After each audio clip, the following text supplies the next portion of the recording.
Welcome back to Narrative Dive, where we are deep diving into the stories dominating and driving our world.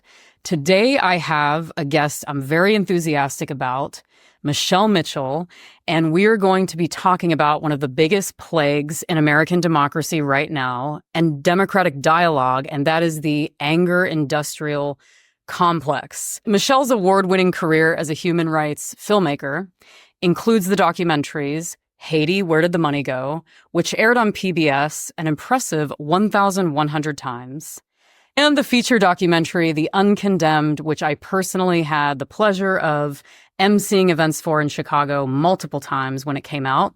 It had a U.S. theatrical release in 40 cities and has a 100% rating on Rotten Tomatoes, which is a very hard thing to obtain because people on the internet are assholes, as we all know. It's been translated into 6 languages and has continuously toured the world since 2017. And you should all see it, The Uncondemned. She is the recipient of the National Edward R. Murrow Award for Best Television Documentary, the Gracie Award for Best Investigative Documentary, the CINE Golden Eagle and CINE Special Jury Award for Best Investigative Documentary, as you guessed, Gracie Award for Best Investigative Feature, Brizzolara Family Foundation Award for Peace and Resolution, and the Rabinowitz Award for Social Justice, among others, as if you could win more awards. As an investigative correspondent for Bill Moyers on Now PBS, her critically acclaimed work spanned political corruption, economic issues, and modern-day indentured servitude, all the most pressing topics we need to be discussing. As a political anchor at CNN Headline News, she focused on U.S. elections and post-9/11 legislative issues regarding terrorism and corruption.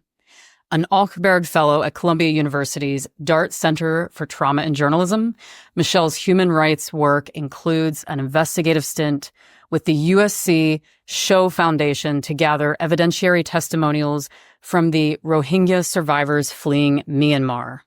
Her podcast, one of the reasons I brought her on this show, The Cocktail Conversations, is focused on unraveling the anger industrial complex, nonetheless, in the United States with a little help from wine. We all need that these days. She's the author of 3 books and began her career, of course, on Capitol Hill. Currently in production on her new nonfiction feature, OG, or The Right Side of History, Wrong Side of the Law. She's strongly against the Oxford comma, and her new favorite word to drop in conversation is kakistocracy. You'll have to tell me about that one. Welcome, Michele. I'm thrilled to have you, by the way. Well, thank you. I'm excited to be here. And, I'm going to tell you what that word means. It means government by the least suitable people, or the most incompetent. And when I heard this, my co-producer on OG, Oren Moverman, I'm going to give him credit because he's the one who told me about it. And I was like, that is the best word I've heard in a long time. And it explains a lot of places and situations in I would say, a very elevated way, I love it. That's great. Well, one of the reasons I wanted to bring you on was to talk about the anger industrial complex, because you were producing a show, among the many things that you've done, about this very topic. And before we get into that, to give a little bit of background about how we got this phrase. Some of you may not remember this, depending on what generation you are. I vaguely do, because I was quite young at the time. But in the early 2000s, a very renowned investigative journalist named Dana Priest, and if you don't know who she is, then you should know, she really blew the national security doors open on what was known as the terrorism industrial complex. So that's where we started seeing an introduction of this term in mainstream media. And this terrorism industrial complex was this vast network of black site prisons run by military contractors and different businesses and shadow companies. And this industrial complex term started finding its way into just about everything after that. I feel like that's where this started to become really cool. And so an industrial complex, before we really dive into this, I would describe this as a socioeconomic concept because it's describing interconnected relationships between businesses, our social systems, and our political systems. And when they all become intertwined, we start seeing ding, ding, ding, human rights violations and all kinds of concerning behaviors and things cropping up somehow in the background where people aren't exactly seeing what's happening or understanding the broader picture. And so after the 2016 presidential election and all the information started coming out about manipulation of big tech platforms, the Cambridge Analytica scandal came to light, and people started understanding, and I've extensively reported on this in recent years, how we were being manipulated by social media and how the manipulation of our anger and the algorithms within the social media were essentially boosting posts of us being more and more angry about political topics. Then there was the Russian interference in the election. So there's many things we could go into here, but basically the term anger industrial complex and outrage industrial complex started becoming part of the vernacular. So because you produced cocktail conversations about this very topic, which I want you to tell everybody what the show is about. You had intended to turn it into a TV show because of the timeliness of it. Why would you, I almost feel like this is a dumb question, but because I know the answer, why would you choose to take this topic on? Because this is a beast. It is a beast. And, to pivot off of what you said, where did the term originally come from? I think the first time I ever even was, and this is way before my time, because it was Eisenhower who gave a speech about the military industrial complex. And then I think what's happened now with the anger industrial complex is, it's not exactly like heavy machinery moving around. This is a lot of cultural and socioeconomic machinery, as you mentioned. So, the cocktail conversations was basically a way for me to stay sane during the pandemic because I was stranded, as everybody else was, but I was also stranded in wine country. Oh, poor me. And and my friends who make wine were having some issues in terms of moving their wares. And I thought, well, it's very important to me to start untangling. Why are people so mad? I mean, we watched in the, with the 2016 election onward, we watched families fall apart. People don't talk to one another anymore. And all I could think of, when you and I met, I was asked often in interviews, what keeps you up at night? And I remember my answer. It was never about rape as a crime of war, which of course is what the Uncondemned about. It wasn't even about any current conflicts. What I said was the Mekong Delta is going to flood in 2030, which means that 22 million people are going to be on the move. And the thing is, we're talking a lot about immigration in this current election cycle. And what I say to people is, oh, you haven't seen anything yet. It is about to get so crazy in the coming decades. And with people on the move, these climate refugees, that if we don't figure out a way to work together, we are not going to make it as a species. So that was really the beginning of me wanting to figure out, why are we so mad at one another? And then, of course, and you know this from your work, as you start to delve into it, it becomes, I hate to say it's infuriating to learn about the anger industrial complex, but it does become infuriating to think about people profiting off of misery, which is so not the way to live. So that was really why I decided I would want to do that. But, and I sent out a bottle of wine to all the participants, with each show. And I do hope to go back to making that podcast. So I was really concerned about what challenges lay ahead, because I had worked on Capitol Hill, as you mentioned, and that was back in the mid-90s. This was a time when both parties still talked to one another. Staffers exchanged information. It was a lot of fun. You really felt, as a young person, you were learning things, important things. You were meeting people from all around the country who were there for largely altruistic reasons. You're not making a lot of money as a staffer. I think I made $24,000 a year and thought that was great. But you're there to learn. The single most important thing that happened in that decade was a show called Survivor. And that was the beginning of reality TV. And if you remember what happened, this really repugnant guy figured out how to create alliances, right? Or strategic alliances. Then he betrayed all those. He ends up winning. But it was the beginning of rewarding bad behavior. So if you think about if that's where we start from, then you know how we got here. Those algorithms are created because they work. I mean, if an algorithm could make us all more happy and these companies earn more money to give to their shareholders, that's what they would be doing. But it all goes back to, we've been rewarding bad behavior as a plot point for decades now. And at least that's my theory. I can't say that anybody that, there's smarter people than me working on this, but that's what I would say. It's such an intrinsic part of our culture. And think about some of those early, forget watching The Real Housewives now. I mean, we could point out any number of dumbass reality shows where you would hear things like, I'm not here to make friends. I'm like, what? Why? Why aren't you there to make friends? Okay, well, have a good time, and there was always a motivating reason. They were trying to get airtime, and it does seem more sizzly or cool, or frankly, it's kind of, I think, a lazy way to edit, let's start a fight and let's edit around that. That's not real drama. Real drama is a little bit deeper than that, but I digress. That's where I would say it started. And it's interesting because I was reading the Stanford Law article, and the author of this article, which I can put in the comments, pointed out that in the last centuries, like French aristocracy in the 18th century prized wit and courtly behavior. And then the British in the 19th century valued composure and tea time manners. And then you have Americans who evolved from this booming industrial revolution, which changed the trajectory of the country entirely and had a lot of immigration in that period, mind you, my family included, but to the greatest generation that kept the country together and was the backbone of it during the Second World War. Then we had the 60s and 70s, which all the major social movements happened. But now we're just churning in this constant state of rage and frustration, amplified by media. We're the generations defined by outrage, and it's quite sad. My original question was, how the fuck did we get here? And you've touched on some of that, but you started saying to me earlier that media doesn't actually realize how much it's amplifying that. So let's start there.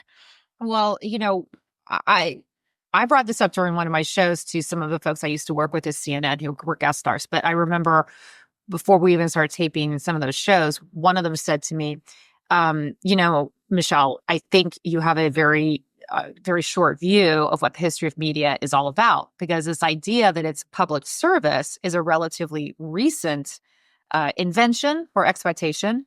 And most of history of our history in the U.S. with media has been, it's political, it's opinionated, and it's aimed at a very specific, not general audience. This idea that, we go back to the fairness doctrine and who the airwaves are owned by is by the people, et cetera, et cetera. But what we came up with in terms of our journalistic training, which was both sides, fairness, you're a neutral observer, just the facts, et cetera, that's new. And now we're back to kind of what historically has been. I don't think that that's a great thing. I think it's way more fun to be doing it as an act of public service. But if you talk to I remember talking to Clarence Page, who's for a long time on the editorial board of the Chicago Tribune, and he said that when there was an immediate change in media as soon as the fairness doctrine was dropped in the early 80s, which, by the way, Ronald Reagan gets blamed for, but it wasn't Ronald Reagan, it was Jimmy Carter, which is an interesting fact. So, but as soon as the fairness doctrine was dropped, there used to be a public or a community liaison for a newspaper, for a television station, for a radio station, and then that job disappeared. And, you've also seen a steady erosion of who owns media companies, et cetera. But I would like to go ahead and put this in context of my television career, because I was at CNN Headline News. I started as a political analyst, and I caught in 2000. I caught on with the audience, which is why they hired me to be political anchor. And that I was there in 2000. That was the last election that Ted Turner was involved with. And the AOL Time Warner merger happened. And a man named Walter Isaacson, who's gone on to a very distinguished career. He had a distinguished career anyway, and he came in to CNN. And this is a man who had no job in television at all. I mean, I didn't have a job in television before I was at CNN, but I was a reporter. He's a reporter. It's not that hard to learn. I mean, you ask questions, pay attention to what your people who've come before you have done, and they will be very helpful. I mean, CNN was a wonderful, wonderful place to be. So Isaacson comes in, and at the time, Fox News is on the rise, and they were bringing on a lot of people who were talking heads to argue with each other. Okay.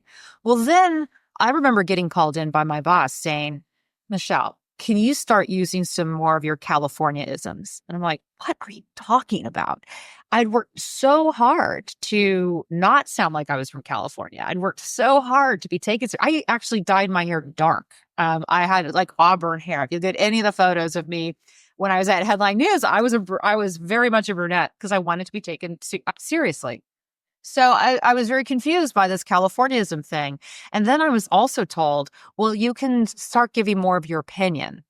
Really? I have 2 degrees in journalism. I thought I was supposed to get some facts. And it's hard to be a reporter, right? You call and you call and you call and you get told to go sod off half the time. So it began with the breaking of what we expect from our news. And we were uniformly told it wasn't just happening at CNN. It wasn't just Walter Isaacson's office giving the edict from on high.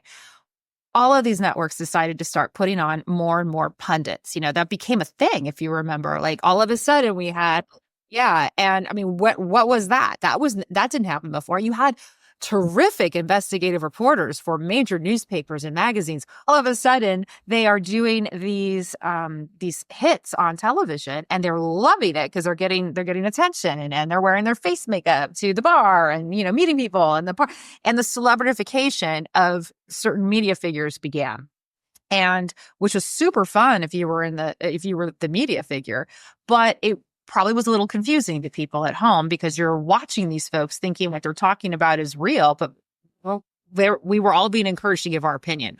Very different from the way we were trained. And that became the wave of the future. I mean, after 9/11, the Patriot Act was passed. I read it. I was trained to read legislation. So I read it, unlike most of Congress, and I did a lot of stories on it. And I actually got called in by my boss and told, do you realize that we're at war here? And I thought they meant at war with, Afghanistan. And they said, we're at war with Fox News. And I went, what? And then I was told, you need to be more patriotic in your reporting. I wasn't the only reporter told that. I thought it was pretty patriotic to read the legislation and to let the audience know that habeas corpus had been suspended. That's kind of an important thing to know. But, essentially what I'm trying to wrap around to is in the early 2000s, every single news source, at least television-wise, broke their brand, stopped giving you news, and started giving you infotainment. And there was a lot of pressure to do that because the bosses changed. Instead of it being somebody like a Ted Turner at the top, you were beholden to these people who were trying to pay off their shareholders. And we have now watched this business proposition replicate itself across all forms of media. You've seen hedge funds buy newspapers, for instance, the Chicago Tribune, and there is no Chicago Tribune anymore. You've watched venture capital firms buy strings of local newspapers, and there are very few local newspapers now. And I could go on and on and on. It's not about informing people. It's about again, making those shareholders happy. And I'm not against making shareholders happy. I have plenty of money in the stock market. I'm all for that. The fundamental issue is what is the purpose of media? What is the role of media? And I just want to add here that when Donald Trump was elected in 2016, the first thought I had was, and I said this to anyone who would listen, I said, every newspaper and network should get their political teams out of Washington, and they should bring in any reporter or editor who has covered an authoritarian regime or a corrupt regime, because they're going to be used to hearing some of the language that's used. Whereas if you're a political reporter, you're used to a different rhythm. You're used to like, oh, let's give both sides. Okay, well, no, he couldn't possibly mean that. Think about how John Lee Anderson would have covered the first Trump administration. He would not have fallen for some of the stuff that happened, the shenanigans that went on. And we're seeing now, recently in the last couple of weeks, that there are members of the media, Jake Tapper being one of them, who are calling out the lies, the repeated lies.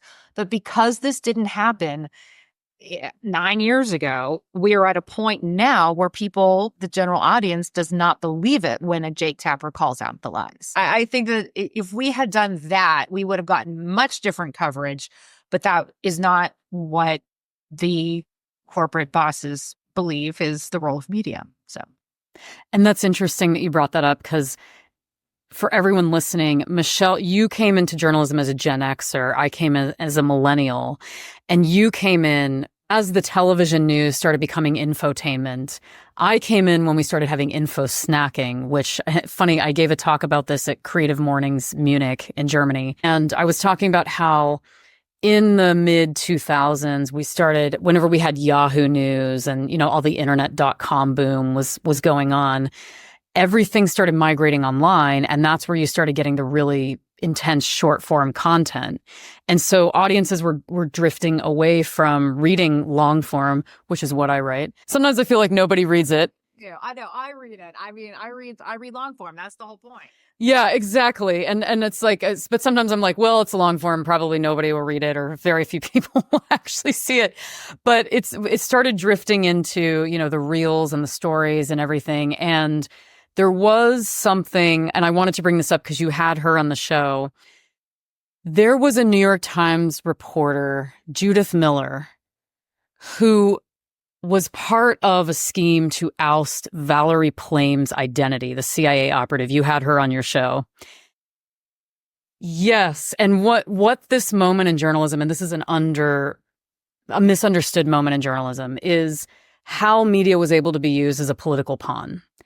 And that's what really came out of that case, and came out strongly. And for me personally, I feel like there was that incident, and then everything after that started being the business model of journalism just became a mess. So newspapers used to make money off of classified ads and advertising in general. I mean, it was a huge cash cow for newspapers. So then we had everything merging online. Then we had programmatic ads, which they're now making fractional hundredths of cents on clicks versus what they were making before.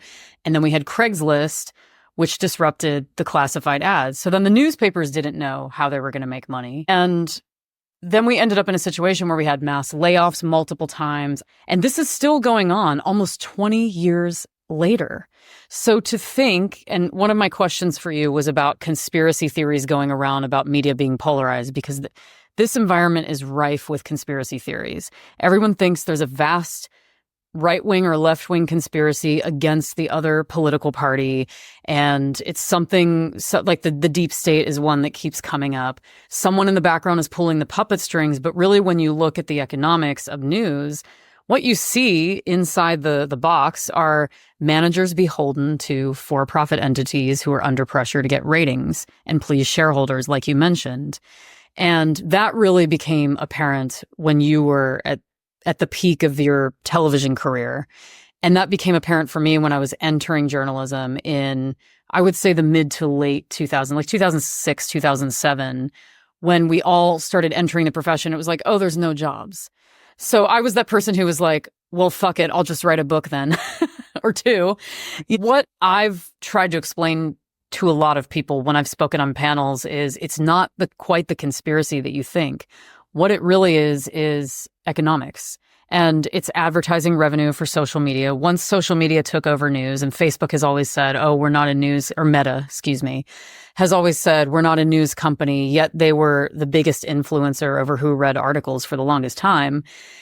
I've told people, you have to look at the economics. It's not some conflated conspiracy theory. It's that we have not figured out how to make solid investigative reporting like what I reference with Dana Priest. I love using her as an example because I interviewed her for Neiman Reports about the black site prisons. Nonetheless, it's how do we fund this kind of reporting? And it's almost like there's nonprofit business models, but no matter what the business model is, there's the concept of audience and who is actually going to read and interact with our content, what's being produced. We have to kind of report to the direction and voice that they are going. Otherwise, they'll turn away from us and we'll lose the money. We'll lose the revenue. So how is this now encouraging and prolonging the anger industrial complex problem? I mean, we are not prepared to live in a world where 4 people control all media, right? No. We're just not. That is not a world any of us want to live in. And, one of the things that was shocking to me about, I guess in a way, it didn't bother me so much that the Washington Post didn't run a presidential endorsement.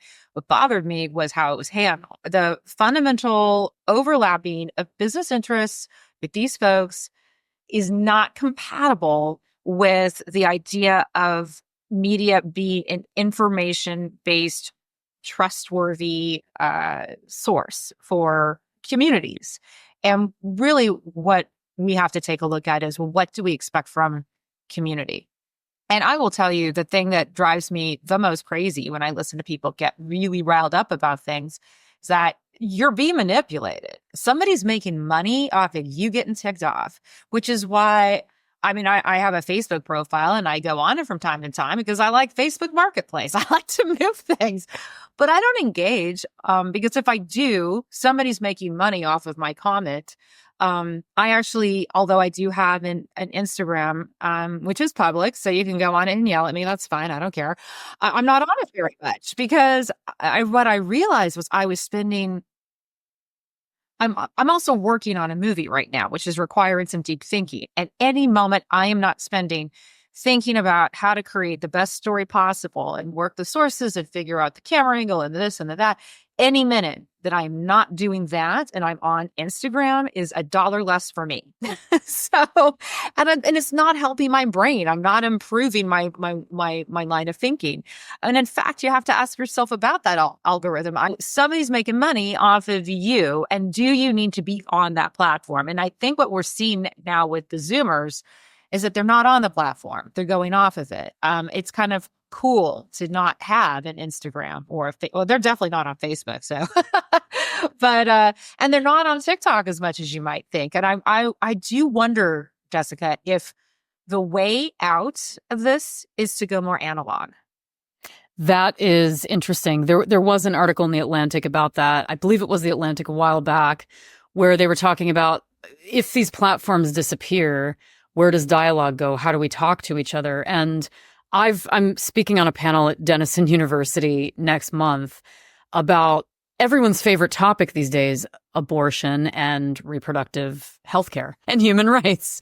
I'm sure I'll get many haters, and that's okay because I'll talk to my haters. But I've told many people that no political candidate, no matter what media tells you, their media, the Washington Post, is going to save this country or the world. What's going to save everything are small groups in communities of like-minded people, and I've co-founded 2 of these communities, so I can tell you this shit works, of like-minded people coming together and speaking truth to power and asking for answers and change. One of my recent examples is I was a migrant myself in Germany, in my own ancestral homeland, wrote a lovely piece about that for Eon. The 4.5 years of that, which had its ups and downs, but when I was there, I co-founded a group called Munich International Women of thousands of other women who were also migrants in Germany, who were having the same challenges with government and local society and all complaining about the same thing. So we said, why don't we all come together, 4,000 or 5,000 people strong, and speak truth to power and get politicians involved and say, hey, how can we fix this process? Because we're all struggling here. And it's been working. I'm not living in Munich anymore, but since it's been moving the needle. And we saw this during the pandemic. We saw mutual aid, smaller communities coming together, delivering meals to each other, providing for those who couldn't provide. That is where, if we get off these platforms and this noise, things will, from my theory, will fall back to, which is more productive in many ways. And that's what leads into my next question is, one of the cornerstones of the anger industrial complex is that this information is so confusing. I mean, it is fucking confusing nowadays. What do you believe? What do you not believe? You're constantly hit with the vaccines are fake, the vaccines are real. There's so many contrasting, very right-looking things. And we saw this in 2016 with the Russian interference in the election when they were making fake Facebook pages. The Internet Research Agency was making fake Facebook pages about both political candidates, Clinton and Trump, and pitting Americans in actual communities against each other. This is someone from thousands of miles and kilometers away manipulating communities to turn against each other and fight. I mean, people were killed. And so we're really in deep shit here, right? We're in a bind. How do we get out? Is it getting off the platforms? entirely? Is that the answer? I think that, I mean, we're going to have to get off the platforms, but there's, what you touch on, this whole idea of community. My first book, the one that I wrote, Leaving Capitol Hill, and moving into television, was called A New Kind of Party Animal, How the Young Are Changing Politics as Usual. And I was on a lot of talk shows with Kellyanne Fitzpatrick, as she was then known, Kellyanne Conway now, and Tucker Carlson, and Jake Tapper, and Laura Ingraham, all these people that we now see where they are now, but we all kind of came up together at the same time. And I was the one in the middle. And because I was a lowercase I independent. But one of the chapters was called Block by Block, and was about community activism and how that was the way forward. And it is a particularly interesting thing to start talking about, because you literally, first of all, the most corruption always happens at the local level, which is why the local newspaper is so important, whether it's a local newspaper or website or whatever. But it's crucial for a community. But this idea of, I do fundamentally, you and I both have been in some very bad areas of the world and some major crises. The way forward through any of that has always been with acts of generosity. And I think that actually is the default of the human character, is generosity. We want to help. We want to be needed, and we want to be able to ask for help, and I think that what's been put forward and basically calcified by social media is a false reality, right? So we are in a world where truth and authenticity are luxury items, which is why I think there will be a movement off of these platforms, because people do want the authentic. People do want the truth.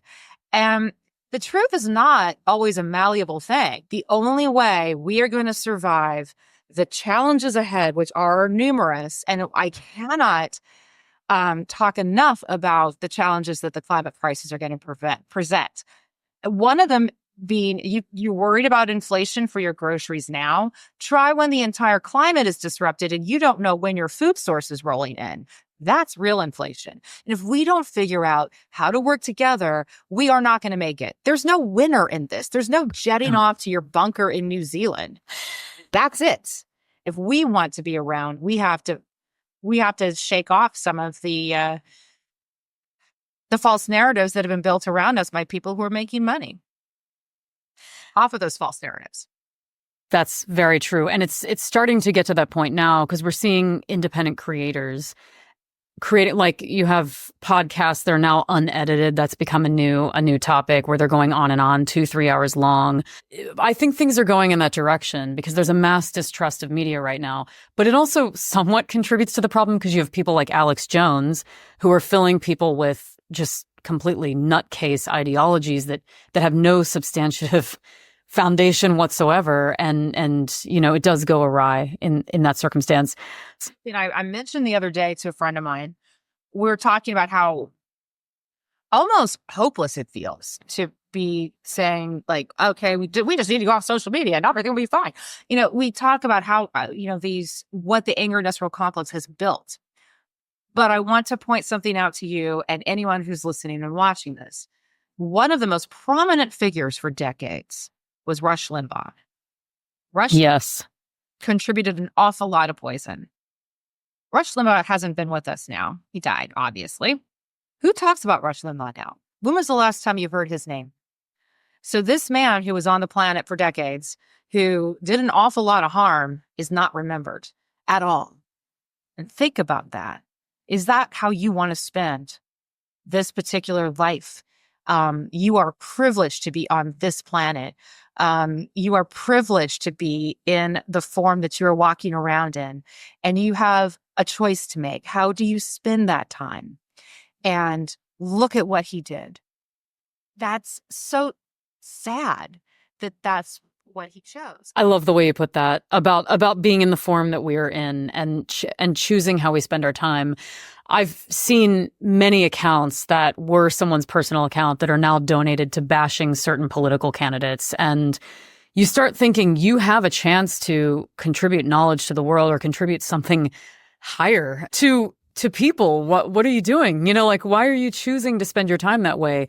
And of course, we can't pull anybody in their own direction that they don't want to be pulled in. You and I both know, as you've produced a documentary about one of the first trials where rape was used as a weapon of war, and this was following the Rwanda genocide. Language is one of the biggest weapons to start a mass violence movement. And when I told people that my editor Angela and I wanted to do a show about narratives, I was laughed at. It was like, oh, yeah, well, what do you mean? Like, what, you want to talk about movies? You want to talk about stories? Okay, you tell your little stories. And I laughed back and I said, narratives are one of the biggest parts of how groups of people are dehumanized. They are one of the biggest reasons that people want to fight in a war or start one. So there's many narratives going around right now. How do we find our way through them? That's the tough one, is reprogramming narratives or understanding that we have a certain programming. This is one of my very favorite topics. I'm so happy that we're chatting about this. Because he who tells the best story, or she who tells the best story, or they who tell the best story win, frankly, right? I mean, that's how it goes. Part of what's happened because of social media is that there is not that immediacy when you use words, right? Because you can use these things with impunity. You don't have to face the reaction. We know how powerful the media as a tool can be. With you mentioned Rwanda, we know that Radio Nil was incredibly effective in promoting, let's use that word, promoting that genocide. And people have gotten better at telling a quick and false narrative without us being able to tell if it's true or not. I'll give you an example of something that drove me nuts. And I just, because I will send this to my nieces and my nephew. Sorry, guys, but I'm going to tell it. So there was this, I don't know if you remember hearing this, but there was this rumor on TikTok that Helen Keller didn't exist. I did hear about that, yes. What the craziest thing? Remarkably, yeah. I called my older niece and I was like, you don't really think that, do you? She says, well, Aunt Shelley, how could she do everything they say she did? I was like, well, because she did. She, she had this like book and she was on stage and she says, well, how do you know? Were you there? And I thought, okay, well, I know you think I'm old as dirt, but no, surprisingly, I was not there at the turn of the 19th century. There's this need for that firsthand experience, or at least being able to trust somebody who you believe has had it. And you're going to find that in those local community-based organizations that you were like the one that you founded or co-founded in Munich, right? You're going to start to rebuild those bridges of trust. I was thinking about how we built out the Uncondemned and why that has been so effective legislatively, not just here, but also around the world. That film was funded by 8,000 donors, over 8,000 donors from around the world. And what happened was that when the movie came out, or, because we were crowdfunding, so we were always doing these events and these parties. And yes, people paid money to go to them, or there were things to buy, but we always had a guest speaker. And then when it came time for the movie to come out, these people from all around the world and around the country had met each other. So maybe somebody in New York had become really good friends with someone in Austin. And then they'd call each other, hey, the movie's going to be in New Orleans. We need to go. You want to go? There's going to be a pool party. And again, this is a film about mass rape and genocide. And we had a lot of parties. I feel like we brought a lot of disparate groups together. But it worked because that movie is still out there and it's still having an effect, and it stays out there. That long tail exists because we did the hard work of building a community around that film, but that community now exists beyond the film, which is great. And I think it's going to take more efforts like that. I mean, we didn't make any money on that movie. It wasn't built to make money. It was built to move the cultural needle and to try to do something good. And I think that framework can be adopted by entities other than just a movie. I think that can be replicated all over the place. Because the lesson I learned, and I know that you share this, we've both seen the worst that people can do to one another. But we have also seen the best that people can do. That there are a lot of very hardworking people who are trying very hard to curtail the worst things. And so I think both of us we often say to each other, our faith in humanity is completely intact. So even as we're having this conversation about the anger industrial complex, I'm like, dude, you want to short that stock because it is not going to be around. It is not. I absolutely refuse to feed that beast. And maybe that's also what it takes, Jessica, is that more of us have to say, I'm not going to feed that beast anymore. There are better ways for me to communicate um, to people, even if they're not like-minded. I don't need to agree with you with everything. But if you make a really good, I don't know, if you're really good at barbecuing, I'm going to want to hang out at your house and watch the game, you know? So I think it's going to be ways forward like that, where it's almost incredibly individualistic, and you have to tune out. You really do have to tune out some of the white noise, right? I mean, that's just a distraction. That's beautifully put. And having been part of the Uncondemned community myself, and having emceed 2 of your events in Chicago, which was a total gift. And June Marie, the woman that asked me to do it, she's like, "Oh, I really need your help.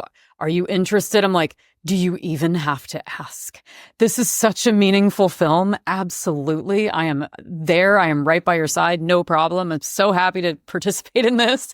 And about like the extended community. Remember, you were at my house you happened to be in town for my birthday. You walk through the door, and the person hanging out on the lawn was your editor. She was the editor on the 50 Women books, Carol Pott. She doesn't mind if we say her name, but the idea that the 2 of you knew each other was of no surprise to me. And as soon as I saw her walk in the room, I remember thinking, this makes sense. That was the first thing I thought. This makes sense. Michele made a documentary about this. Carol actually was one of the authors of an anthology of stories about this, similar to the format that 50 Women followed. Even the 50 Women community is still very strong, and we're working towards a lot of issues at the UN for the last 10 years on touch points with global women's human rights. And we're still continuing onwards with that. So that one thing that started, like the Uncondemned, which was, yes, it was a documentary, but it's grown into something so much bigger. Yes, 50 Women was just an anthology or a simple book of paper, right? But it's grown into something so much bigger. And those are the most meaningful things. And this is what we really need right now to solve the anger industrial complex, or things that grow into something bigger that touch a lot of people and get this mutual aid and mutual cooperations. Second to last question. I know I already said that, but you have spoken in TEDx about joy as a path through trauma as a result of the Uncondemned. And I'm really glad you brought that up. For the record, everyone, Michele had matches that said, and I think I still have these, that said, "Look out, Boko Haram, we're coming for you." Lawyer Boko Haram, we're coming for you. Yes, exactly. And there was a couple of different ones. Sorry, what were you saying? Right, Machar was one of them, and ISIS, and anybody who at the time was sort of at the very top of deploying rape as a war tactic, we had on the matchboxes. Yeah. I thought that was brilliant. Yeah. And they were great. I still have them, or at least I have a photo of them. I will tell you, one of them actually did make it to Boko Haram, and I understand they were very puzzled. Like, why are we on this matchbox? So I personally was very amused by the thought of these guys going, what does lawyer up mean? Mission accomplished. I love it. They're still out there doing their thing, but it was nice to have something kicky at bars to make people go, what? So. Exactly. But so you have spoken as joy as a path through trauma, because you and I've spoken with people and produced stories about people's lives who have been through really unimaginable traumas. So how do we use this principle to navigate the trauma of the current American experience? Well, the word trauma, you are using in the most absolute correct sense. I would say that, I think the term post-traumatic stress disorder, or post-traumatic stress injury, as they're now trying to rebrand it, can be overused, but definitely not in this particular sense. I mean, aren't you tired of being told to hate somebody? It's really exhausting to hate. This idea that we should be distrustful and hate and regard anyone who doesn't believe the way we do as evil, is not only I think it's actually, I'm going to go back to that word. It's unrealistic. It's just, you can't sustain it unless you're Rush Limbaugh, and nobody's going to remember you when you are dead, because you will die unloved and unappreciated if you buy into that. If you are asked to have sustained anger, that just exacerbates the trauma. And the women, for example, in the Uncondemned, the great lesson I took away from that was, as traumatized as they still are, they survived because they were optimistic, and they found a way to happiness, right? And sometimes it was through dance. Sometimes those women got very lucky in the sense that they had their day in court and they won, which not everybody gets. And then they had a filmmaker knock on their door 20 years later and said, hey, I'm thinking about making this movie. Would you do it? Would you sit down and talk to me? So then they got to be immortalized in a film, right? So and I know why they sat down and did it, and they were very open about it to the media. They did that interview because they wanted people to know the story. They wanted to help people. They basically wanted people going through similar circumstances to live to see another day. And statistically speaking, in refugee camps, and you know this already, I'm preaching to the choir here, the people who make it out are the ones who find that joy. So the way to beat the trauma is we have to find a way back to, if it's not outright happiness or joy, it's at least a level right below that, where, like, let's just call it satisfaction. And those lifelines, those communities that you and I have been talking about, they get built despite the efforts of the anger industrial complex. Because again, the human condition cannot sustain that level of anger and hatred and vitriol.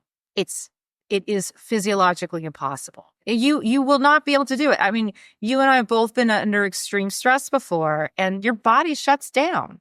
I remember when I realized that something was deeply wrong. I have PTSD as a result of vicarious trauma from working on the Uncondemned, and I remember ignoring the signs. And as my physical body was breaking down, and I ignored the signs, and then one day, my brain just broke. And I remember thinking a sentence, and what came out of my mouth was completely different. And that's what I knew I needed to find another way forward. And that's how I got to the Dark Center at Columbia University. Thank God for that place. But you can't sustain it. You can't sustain that level of trauma indefinitely. And again, what we know from survivors like the ladies in Rwanda who are in the movie, and even like the Rohingya that I met with, all those years ago, and we could point to any number of things that have happened around the world. But the people who survive are the ones who find a sense of optimism and a sense of joy. And often the way they find that is through community. That's beautifully put. Yes. I also had a similar experience when I finished all the interviews for the 50 Women books, because I interviewed 50 people from 30 countries and we're not talking that this is light material. I mean, this is survivors of sexual violence, a genocide, unimaginably horrible things that these women endured. And I remember thinking, well, I'm the person interviewing them, so I'll be fine. And I remember a good friend saying that to me. She said, you have to find a way to get these vicarious things out of your system. And I'm like, oh, no. I mean, I was so naive. And I'm thinking, no, but it's fine. What happened to them is horrible. I'm just the person listening to them. It doesn't affect me. You should give all the attention to them. And I cracked at one point. I remember, my brother will probably remember this. We went rock climbing in our hometown. And I remember being in the car with him and just completely breaking down. And then I had all this intense anxiety for several weeks. And I finally went to a doctor who told me what vicarious trauma was. And I didn't actually think it could be a thing. I never thought it existed until I experienced it. Would have loved the Dart Center back then, but Man, but yes. Well, it's one of those things we never talk about in the sense of vicarious trauma. Yeah. Journalists and also aid workers have it, and it's prevalent, and nobody pays it because we're supposed to bear it, right? We're supposed to grin and bear it.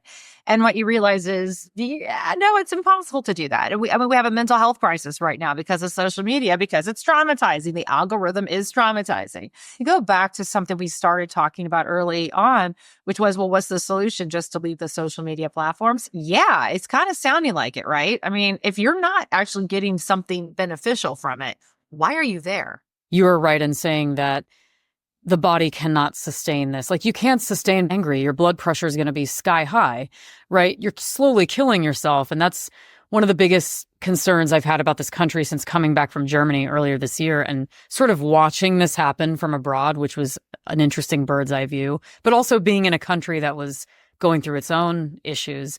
That was one of my biggest concerns is we literally cannot sustain this. The America as a body cannot sustain this.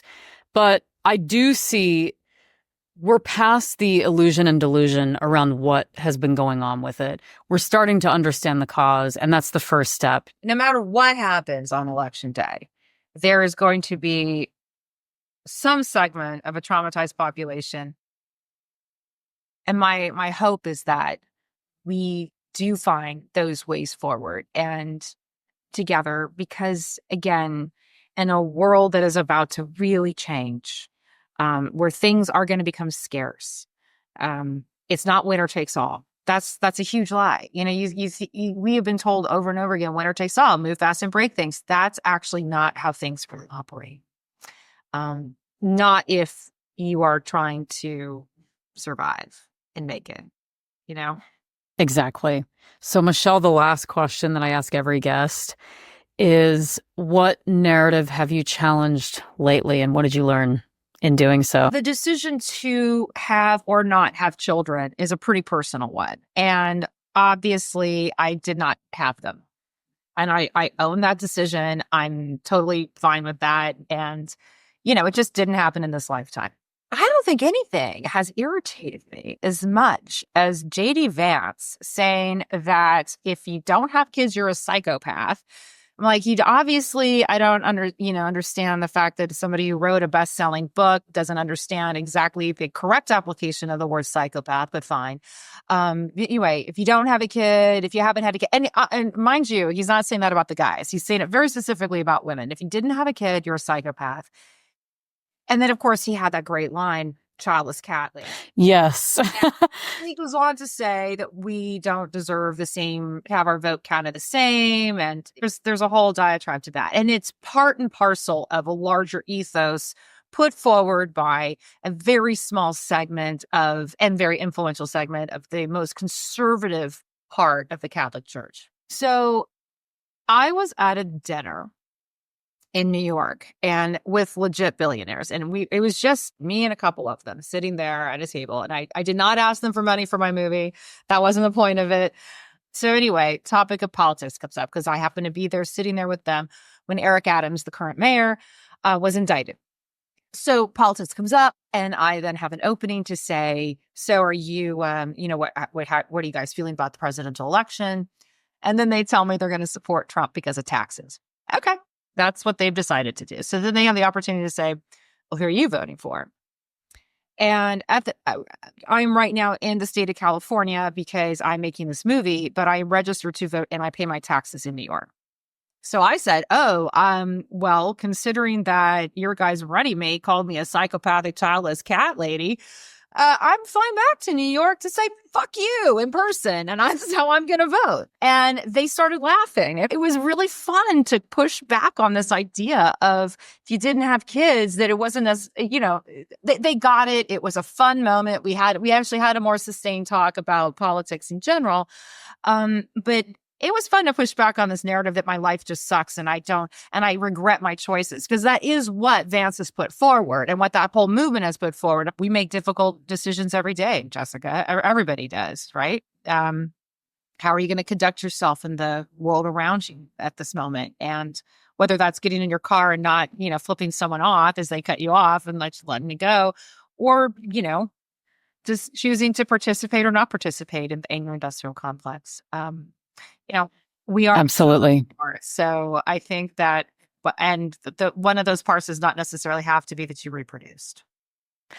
Thank you, Michelle. You've been an absolute pleasure to be on Narrative Dive. And I look forward to the next time we meet in something like this, because who knows what it'll be. Maybe I'll be emceeing your new documentary in another city or country. I hope you are. I think that I am loving working on this one because it has every story that you live with the story for 3-4 years.